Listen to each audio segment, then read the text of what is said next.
Okay, my name is Mark Cinto, and for my demonstration speech, I will be talking about the components of assembling a PC. So I don't have all the boxes I wanted to show you guys, like the motherboard, the CPU, and some of my other ones, but I do have like at least 3 main components that you need for assembling a PC. So one of the items that I don't have with me right now is a motherboard, which is it's the main item that kind of holds like everything to like for your PC and all. It holds your CPU, your RAM, your graphics card, your storage, your SSD, all those things. And yeah, it's pretty much the thing that brings it all together, you know. The next thing I want to talk about is my CPU. I don't have it right now, sorry. But the CPU is kind of like the brain of like the whole PC and computer and all. It basically does like everything, like every critical thinking inside the computer, all the tasks, it's pretty important. Without it, you can't really run it. I mean, you can't really run anything without these items, but sorry. The next thing I want to talk about is the graphics card.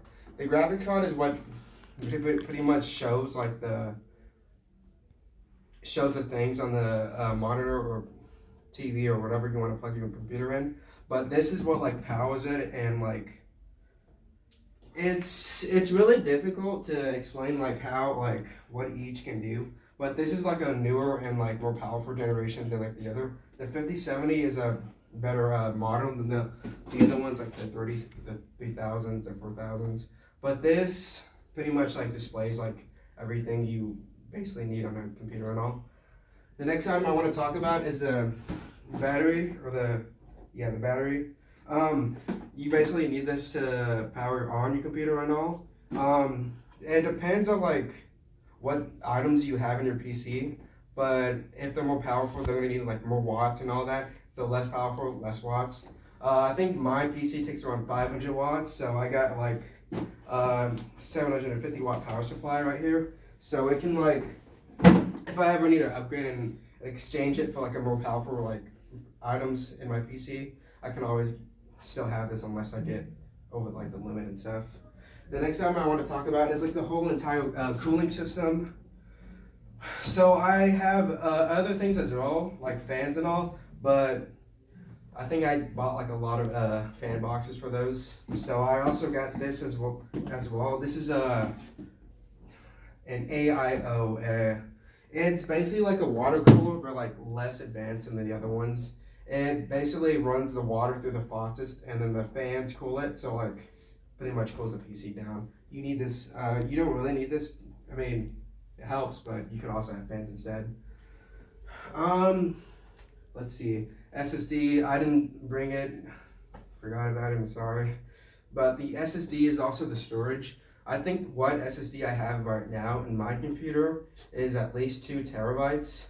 But it doesn't, I think the recommended amount for like the PC nowadays is 1 terabyte, but I got 2 terabytes, so I'm kind of, okay.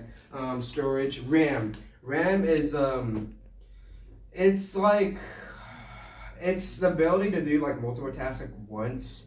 Like the more RAM you have, let me use like a little example. So let's say you're juggling things. If you have, the more balls you have, it's kind of like you can handle at once throwing. It equals to the amount of like,